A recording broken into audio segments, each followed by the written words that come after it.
Dans une correspondance que j'ai adressée au président Macky Sall, je me présente comme membre actif de la convergence des cadres républicains, la CCR, et exprime mon admiration pour les succès de sa présidence. Tout en exprimant mon désir de poursuivre les travaux accomplis. Muni de la carte numéro 249 de la CCR, j'ai pris part à toutes les batailles cruciales qui ont porté et maintenu le président Macky Sall à la tête de l'État.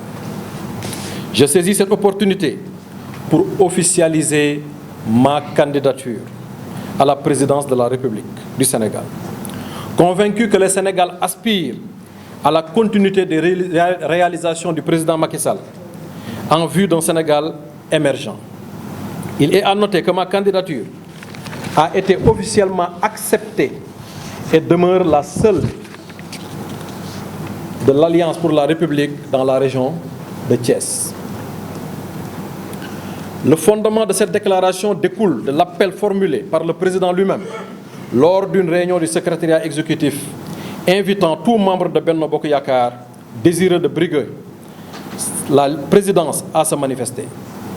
Néanmoins, je m'interroge sur la légitimité de ce secrétariat à donner mandat au président Macky Sall de choisir qui il veut. Ce secrétariat, en effet, dont la composition n'émane pas d'une élection et donc ne représente pas la base. Sa composition n'est en réalité le fait que d'un choix effectué sur certaines personnes par le président lui-même. Ce secrétariat semble d'ailleurs être un mécanisme dénué d'initiative ou d'opinion, alors que le président attend ses contributions actives de la part de ses membres qui le composent. Ce secrétariat se contente de dire oui quand le président dit oui, de dire non quand le président dit non, et de dire les deux quand le président dit oui et non. Par ailleurs, les statuts de notre parti encouragent le respect des principes d'équité et de démocratie interne. À cet égard, il est essentiel de souligner que vos décisions internes ont rarement été contestées, Monsieur le Président, en interne. Exception faite de quelques rares cas, principalement par vos collaborateurs proches. Il est temps, dès lors que le Président démontre que les règles qu'il a établies s'appliquent à tous. Lors des élections locales précédentes, par exemple, de nombreux proches du Président ont fait fi de ces recommandations et ont même essuyé des défaites dans certaines régions, sans en subir véritablement les conséquences au sein du gouvernement. À Thiès également, le président a fait l'expérience du Mbourou ak Sow, qui a connu un revers majeur que nous avons tous constaté. Alors seule la coalition n'a jamais obtenu moins de 39% depuis plus de 8 ans. Et avec l'apport de Rewmi, nous sommes tombés à moins de 35%, alors qu'il avait annoncé 80%. Ainsi, je plaide auprès du président pour qu'il accorde une écoute équitable à chaque voix, donc à chaque candidature, sans exception. Toutes les candidatures, dès qu'elles sont légales, se valent. Les qualités de pertinence, d'expérience et de compétence doivent prévaloir pour le choix à effectuer. Chaque candidat doit être encouragé à briller par ses idées novatrices, dans la continuité des réalisations exceptionnelles accomplies jusqu'à présent.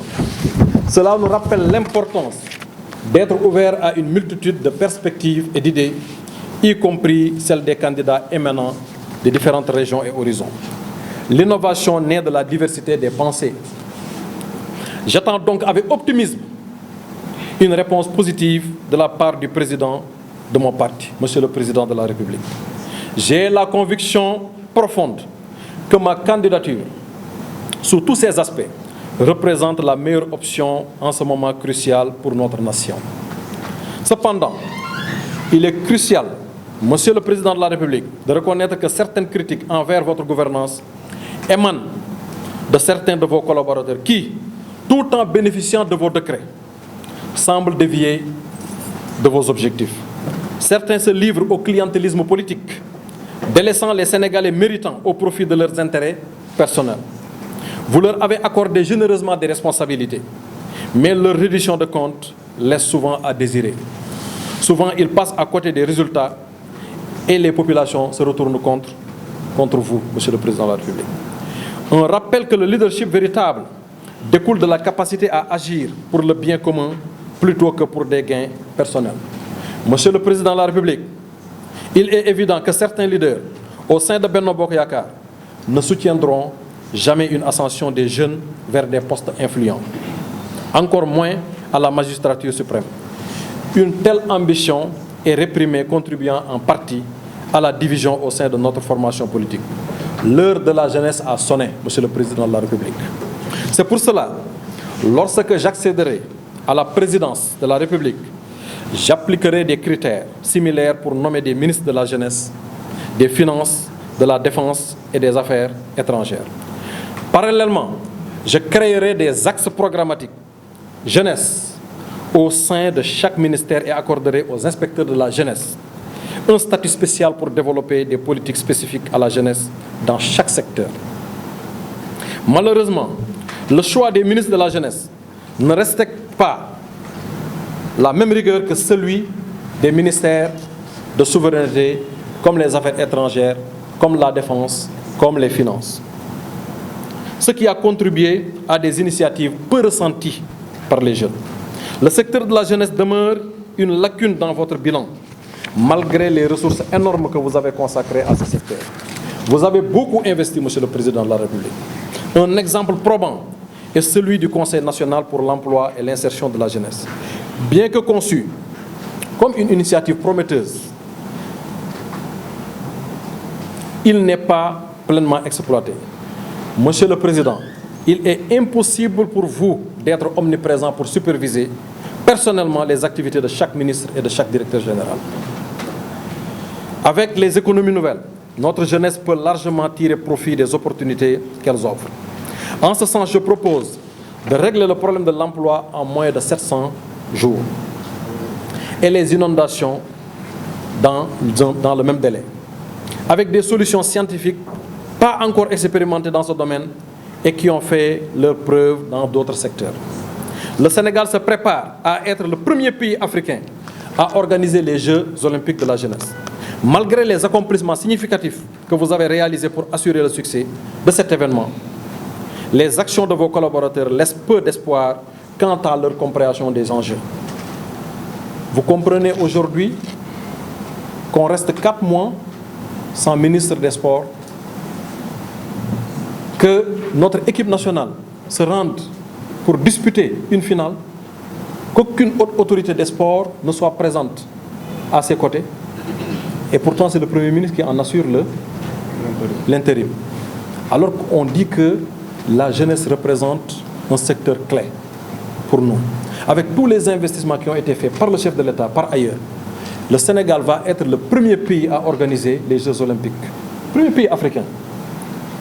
Avec tout ce qu'on sont lancés comme droit audiovisuel, vous êtes de la presse, que cela représente, que les autres pays vont vouloir acheter, comme restauration, comme nouvelle économie à créer autour de ces infrastructures sportives, aucune préparation de la part des collaborateurs du président. Et depuis 4 mois, personne ne s'en offusque. Et dans ce ministère-là, les personnes qui occupaient ces postes-là, que ce soit l'élevage ou le sport, ce ne sont pas des lumières, c'était des choix de cœur, parce qu'il y avait le Rewmi qui était avec nous. Donc c'était des propositions de notre parti. Ce n'étaient pas des propositions de raison. Donc d'où le lieu de dire qu'aujourd'hui, ces secteurs clés qu'occupe notre économie doivent aujourd'hui sentir les préoccupations des plus hautes autorités. Le secteur du transport, qui a été le théâtre de nombreux accidents, nécessite des solutions rapides et bien réfléchies. Sur ce point, j'ai eu l'opportunité de travailler personnellement et je suis en mesure de proposer des solutions efficaces. Les centres de contrôle technique. Vous savez qu'à chaque fois qu'il y a un accident, les causes principales qui sont détectées par la suite, c'est des défections au niveau du véhicule. J'avais travaillé sur un dossier sur instruction du ministre jusqu'à l'achèvement de ce document-là. Le document de préqualification était finalisé et on avait eu l'acceptation de la DCMP pour juste lancer les marchés. C'était pour mettre dans chaque zone du pays un centre de contrôle technique pour pouvoir faire des contrôles techniques adéquats, comme cela se fait au niveau de Dakar. Parce qu'on ne peut pas avoir dans un même pays des contrôles techniques différents pour le même territoire. Et ce document-là avait été finalisé. Non seulement il y a beaucoup d'avantages, il y a la sécurité du transport, parce que les véhicules vont devoir rouler en toute sécurité, avec des organes bien portants, mais également avec tout ce qu'il y a comme création de richesse derrière et création d'emplois, sans bourse déliée par l'État. Parce que c'est des privés qui vont venir. Le montage qu'on avait fait, c'était que c'est un privé qui vient, qui a les compétences pour pouvoir construire, qui construit et qui met ses sous. L'État reçoit juste des redevances de la part de ce privé-là. Donc l'État ne sort pas de l'argent. Et je ne comprends pas, à presque 10 ans aujourd'hui, que ce dossier-là ne soit pas lancé. Ça veut dire que aujourd'hui, occuper un ministère, c'est vrai, vraiment c'est un privilège. Mais pouvoir conduire un ministère, ça nécessite également des qualités de management. Hein? Je pense que dans certains secteurs quand même, on attend plus des réformes pour pouvoir, en tout cas, dérouler les activités que toute autre chose. En tant que contributeur de l'élaboration du plan Sénégal émergent, je n'ai aucune réserve à l'égard des individus chargés en son exécution ou de sa coordination. Même si certains cherchent à se positionner comme des candidats potentiels à en tirer mérite. On entend souvent, oui, tel, il a conduit le plan Sénégal émergent, donc il connaît l'État, etc. Mais et ceux qui ont conçu le plan Sénégal émergent? Je me souviens, je fais partie des rares qui ont assisté au séminaire gouvernemental du 30 novembre 2013 et du 1er décembre 2014 pour concevoir ça autour du président Macky Sall. En ce temps, il y avait Mme Aminata Touré, Premier ministre, M. Amadou Ba, on était tous dans la même salle comme ministre des Finances. Et on a conçu, et j'étais le coordonnateur de tout ce qui concerne le transport et les infrastructures pour le plan Sénégal émergent. Donc pour dire que c'est des axes qu'on maîtrise. J'ai participé au groupe consultatif de Paris pour défendre ces dossiers-là. Donc, où est le mérite que quelqu'un qui a exécuté, quel mérite il a plus que quelqu'un qui l'a coordonné pour pouvoir mettre cela en âme. Donc je pense qu'il va falloir qu'on aille sur d'autres convictions. Et ma conviction demeure que ma candidature recueillera le soutien de mon parti et de la coalition.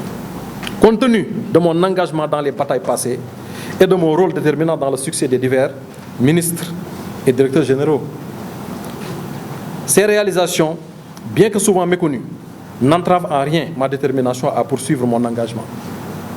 Elles démontrent que je suis bien placé pour comprendre les frustrations de ceux qui partagent les mêmes expériences tout en continuant d'être un soutien pour tous. J'ai maintes fois plaidé publiquement en faveur du retour de nombreuses personnalités écartées. Et je me réjouis que cela se concrétise aujourd'hui. Je suis convaincu que mon expérience et mon dévouement, ainsi que ma volonté de faire preuve d'ouverture et de diversité dans ma gouvernance, font de moi le candidat le plus qualifié pour diriger notre nation en cette période critique. Mon ambition est de poursuivre et de renforcer le succès de l'ère du président Macky Sall, tout en apportant des innovations nécessaires pour relever les défis qui se présentent à nous. En conclusion, Monsieur le Président de la République, je tiens à vous remercier pour votre leadership et pour avoir ouvert la voie à une transition démocratique exemplaire en renonçant à un 3e mandat. Je m'engage à continuer sur cette voie de respect de la démocratie et à œuvrer pour le bien-être de tous les Sénégalais. J'attends avec espoir une réponse positive de ma candidature et je reste déterminé à contribuer à l'émergence et à la prospérité du Sénégal. Et devant le peuple sénégalais, je promets de faire qu'un seul mandat de 5 ans, pas 2 mandats. Parce que je suis sûr qu'au bout de 700 jours, les premières transformations vont être ressenties par nos concitoyens. Mes chers compatriotes, en choisissant de me soutenir comme successeur du président Macky Sall, vous optez pour la continuité et l'innovation. Je m'engage à poursuivre les initiatives fructueuses de nos prédécesseurs, tout en introduisant de nouvelles stratégies et des solutions innovantes pour relever les défis à venir. Ensemble, nous pouvons bâtir un Sénégal meilleur, où l'opportunité, l'équité et la prospérité sont accessibles à tous. L'unité et la stabilité de notre nation sont primordiales dans ces moments de transition politique. Mon engagement à travailler avec différentes forces politiques pour atteindre des objectifs communs est un témoignage de ma détermination à rassembler notre nation dans un esprit de collaboration et de respect mutuel. Ma relation avec les foyers religieux renforce ma position et ma capacité à unir notre nation au-delà des différences partisanes. Dans ce Sénégal, plus divisé que jamais, le premier élément de charte devrait être la réconciliation. C'est pour cela que je vais inviter le président à faire reprendre cette charte qui n'engage que ceux qui y étaient présents. Dans cette démarche-là, cette démarche devait être participative. Et pour moi, j'insiste encore, dans ce Sénégal plus divisé que jamais, le premier élément d'une charte devrait être la réconciliation, en interne et en externe. Nous devons faire en sorte que chaque citoyen évite d'avoir des a priori liés à l'origine d'une personne. Nous venons du même village, de la même ville, de la même région, nous appartenons à la même catégorie sociale ou à la même confrérie ou religion. C'est sûr alors qu'il connaît mes problèmes et pourra mieux me les résoudre. Et je pourrais bénéficier éventuellement d'une faveur puisqu'il a des relations directes ou indirectes avec moi. Nous devons nous rappeler que nous sommes tous des citoyens du Sénégal et que nous avons tous des problèmes et des préoccupations communes.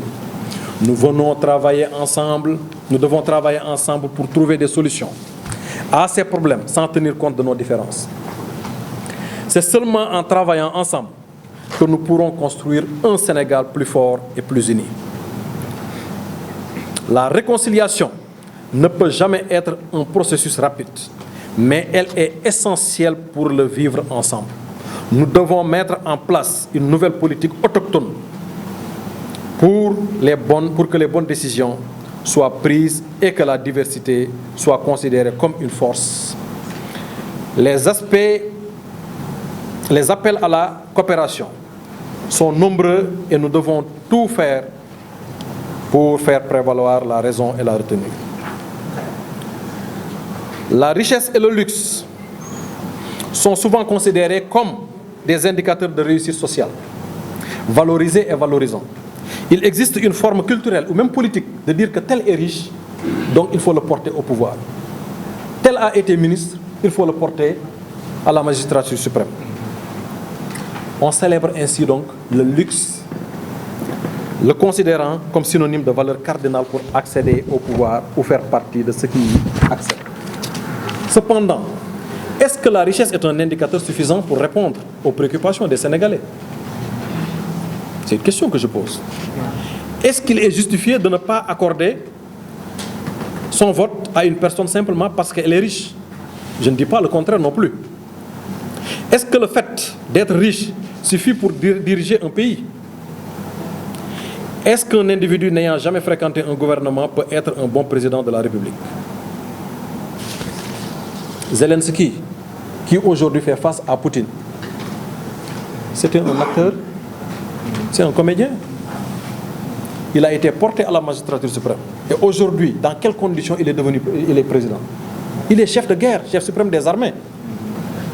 Et le monde entier lui voue un respect inestimable. Ronald Reagan, c'était un acteur de cinéma. Il a été l'un des plus brillants présidents des États-Unis, de la plus grande puissance mondiale.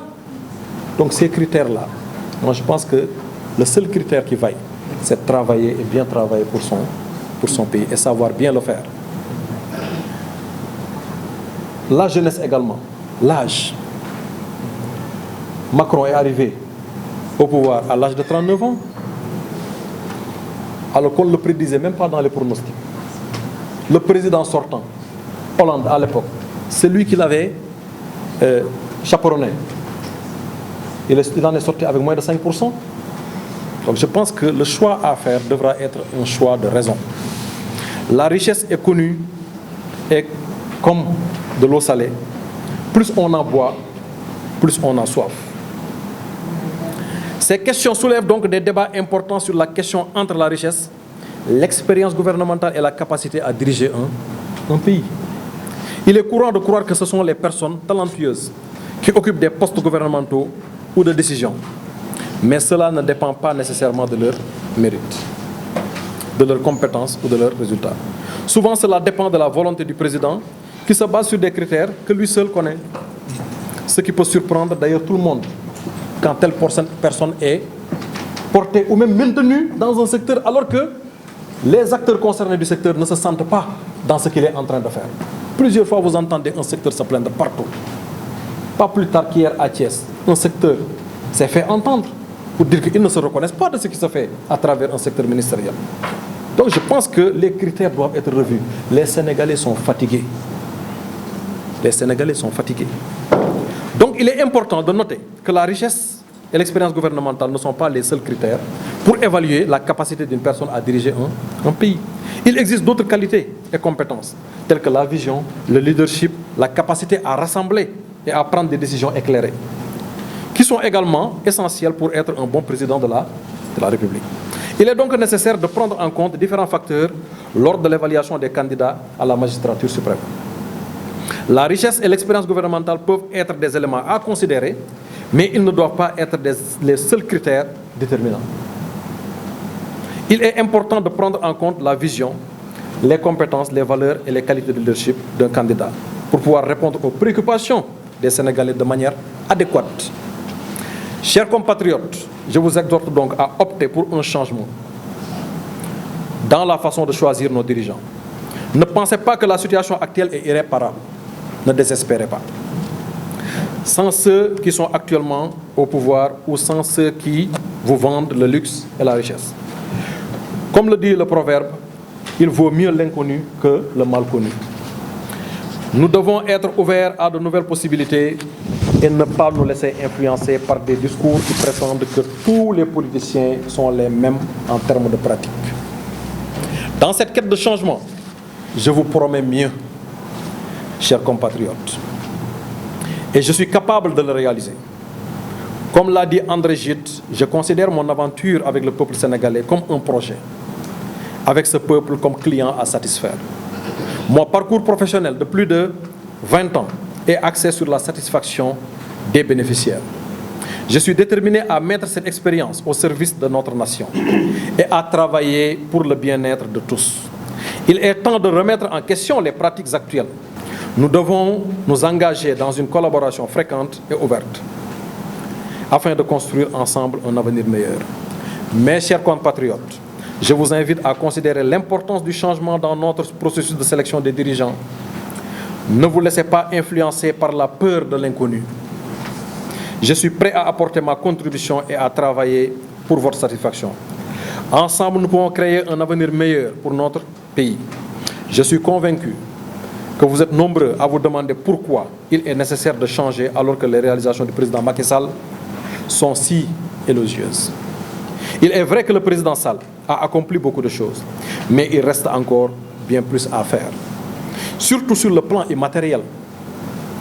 Beaucoup d'électeurs diront que si tout n'est pas parfait avec cela, il est préférable que les choses restent ainsi plutôt que d'essayer avec une autre personne et d'aller au-devant des grandes désillusions. Cependant, je vous invite à réfléchir à cette posture qui est contraire à la marche à laquelle j'invite tous les Sénégalais et au-delà à la marche du monde, car le monde bouge. Le futur président, comment devra-t-il être? C'est une question que les journalistes se posent. Je vais vous répondre. Il devra être jeune, très jeune, l'esprit jeune, parce que les préoccupations sont jeunes. Et je perçois de plus en plus qu'il y a un déphasage entre le discours des jeunes, qu'on considère comme insatisfait et incompréhensible, avec les intentions et ce que fait, les efforts que font le président de la République, qui ne parviennent pas à la jeunesse. Qu'est-ce qui justifie cet écart-là? C'est parce qu'il y a un écart énorme entre le discours et la réalité. Le futur président devra inventer l'avenir plus qu'à le découvrir. Dans ce contexte mondial assez tendu et parsemé de difficultés nouvelles, La pandémie à Covid et la guerre en Ukraine sont des exemples d'ondes de choc, pourtant ayant pris leur origine ailleurs, bien loin d'ici, de nos frontières. Et pourtant, leur impact est réel et produit de grands effets dans notre pays.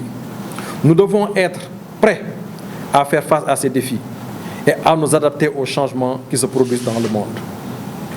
Je suis convaincu que le changement est nécessaire pour notre pays.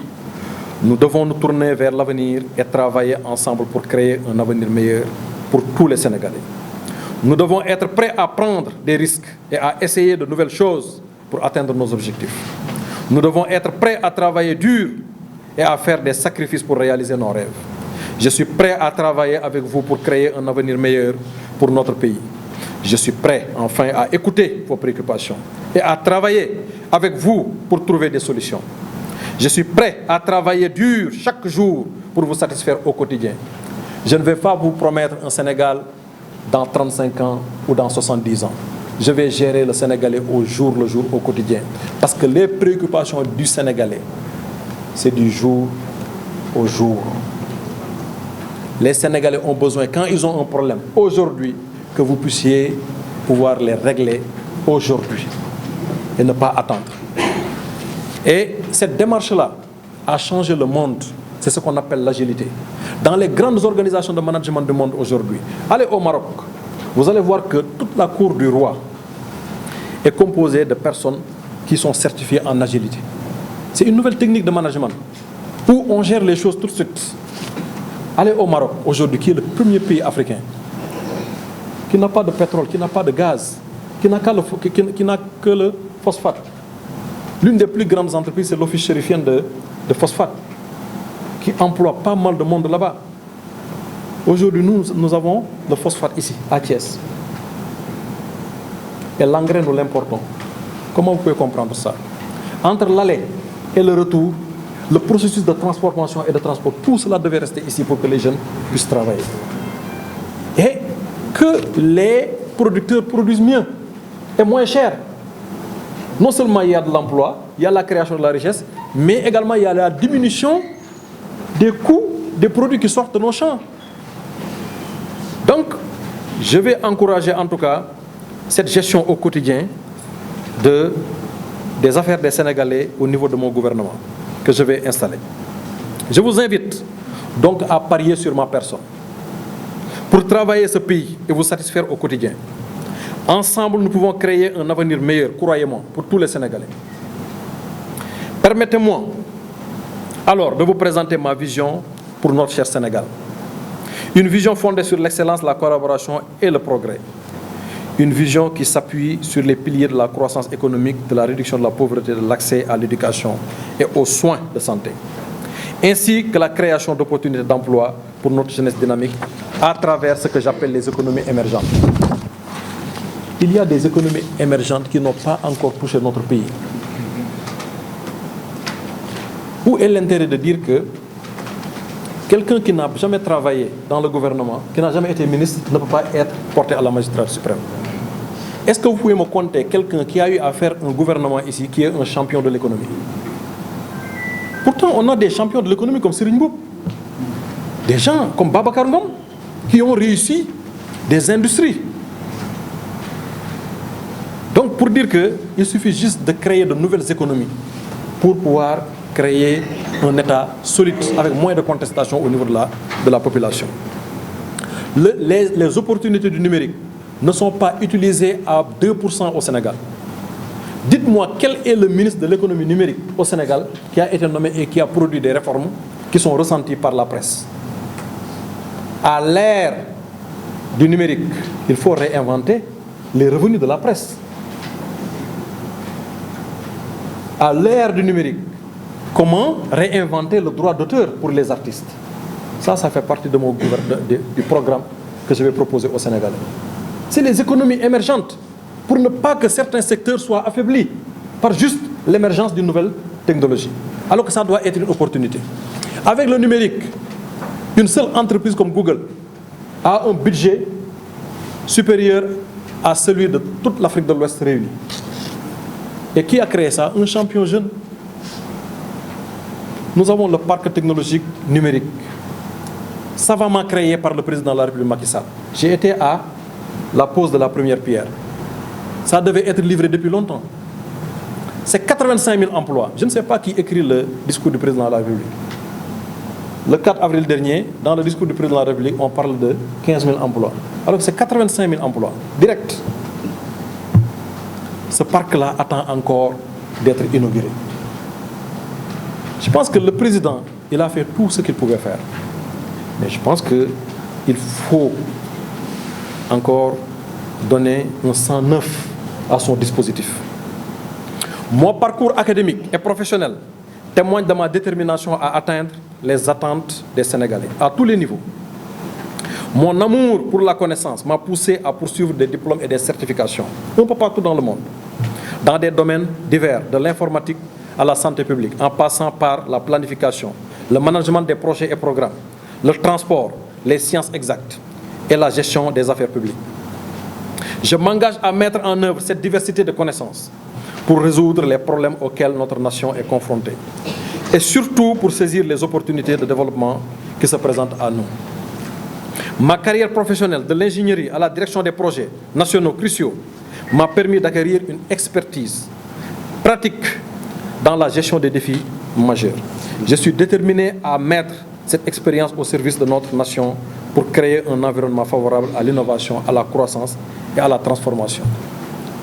Je parlais avec un inspecteur du travail. Il me dit, je suis prêt à t'organiser parce qu'il a écouté mes idées, de dire que pourquoi aujourd'hui les jeunes ne trouvent pas du travail. Est-ce qu'on se pose ces questions-là? De 2012 à maintenant, le taux de chômage a doublé. On est passé de 12 à 24%. Et pourtant, ce ne sont pas les diplômés qui manquent. C'est un problème d'insertion. Le président a mis en place le Conseil national pour l'emploi et l'insertion des jeunes. Mais le président ne peut pas présider ça. C'est un ensemble de ministères qui devaient se réunir régulièrement et pour donner des comptes rendus au chef de l'État. Ce conseil s'est réuni qu'une seule fois, depuis sa création par le chef de l'État. Regardez les textes. Entrez sur Internet, vous regardez, vous voyez que c'est un bon mécanisme qui a été mis en place par le chef de l'État, mais qui n'est pas mis en œuvre.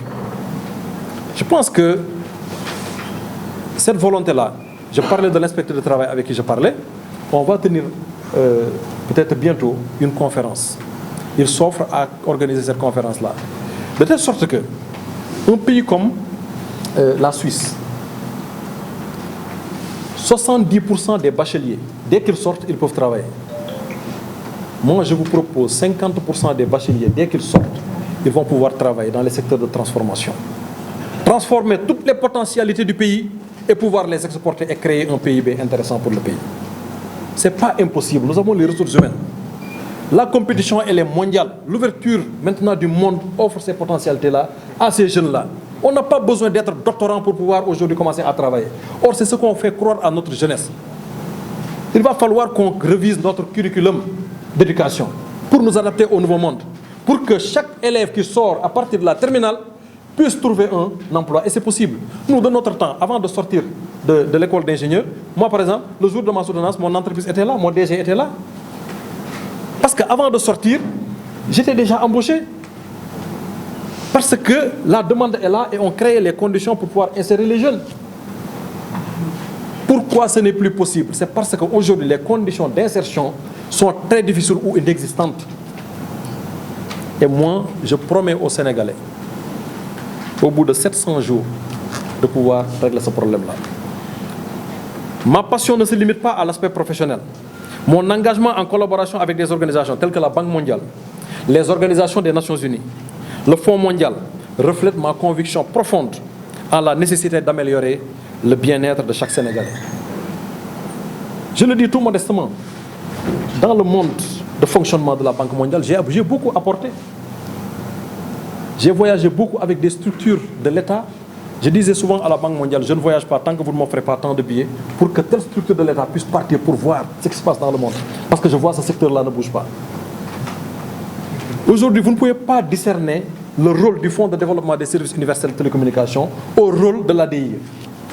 Alors que le Fonds de développement des services universels de télécommunications aujourd'hui est primordial. Allez à Koloban Tangor par exemple. Vous n'allez plus avoir le réseau 3G. Alors qu'on est en train de dire que devant toute la presse qu'on a acquis la 5G. Or, la 5G aujourd'hui, c'est l'utilisation des objets connectés.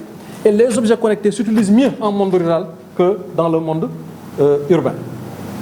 Donc je pense que cette vitesse à la technologie devrait être remplacée par une satisfaction plus globale de l'offre au niveau du pays, pour que chaque Sénégalais se sente dans les offres qui sont fournies par les services de l'État, pour une démocratisation en tout cas des services de l'État. Mon programme vise également à protéger l'environnement en réduisant les gaz nocifs. Parce que tout simplement, il y a une détérioration de certaines couches de l'atmosphère, de troposphère. Qu'est-ce qui se passe? C'est que les rayons du soleil qui parviennent au niveau du sol ne parviennent plus à s'échapper pour remonter. Et on assiste à quoi? C'est ce qu'on appelle l'effet de serre. Et qu'est-ce qui produit ça? C'est les gaz à effet de serre, comme le méthane, comme le soufre avec le fluor, comme le CO2. On accuse souvent le CO2, et pourtant en même temps, à Mbourkat par exemple ici, vous assistez à une déclassification d'une forêt. Cette forêt-là qui était censée pour absorber le CO2. Donc on a des volontés contraires dans nos politiques. À vouloir assister à des COP, COP 21, COP 22, COP 23, etc., à porter un discours, alors qu'en interne, aujourd'hui, on vit une globalisation, une mondialisation.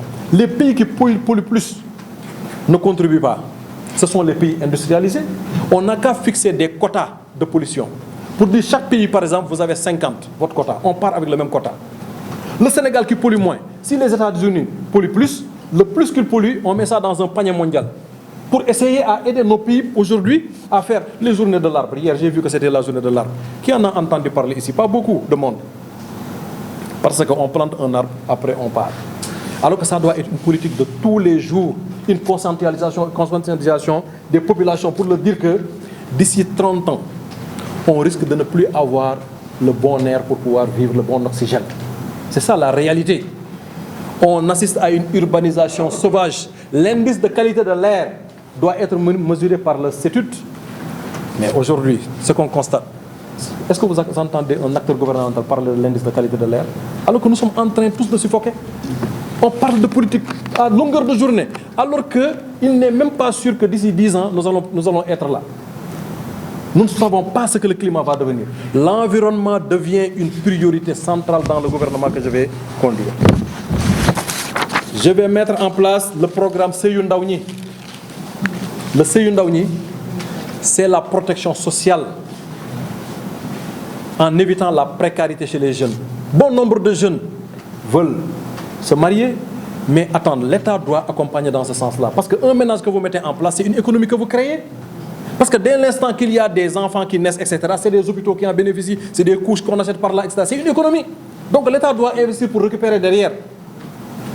Donc, dans le programme CUNDI, tout travailleur maintenant salarié qui prend une seconde épouse verra son salaire augmenter de 35%.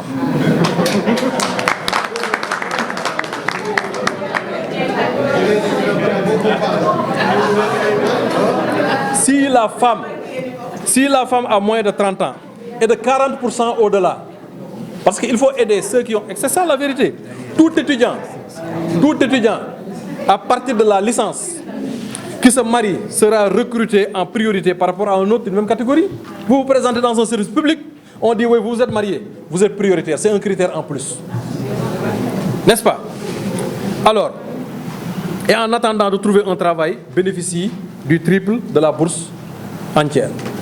Tout individu qui épouse une veuve de moins de 35 ans bénéficiera d'une bourse sociale exceptionnelle de 100 000 francs par mois.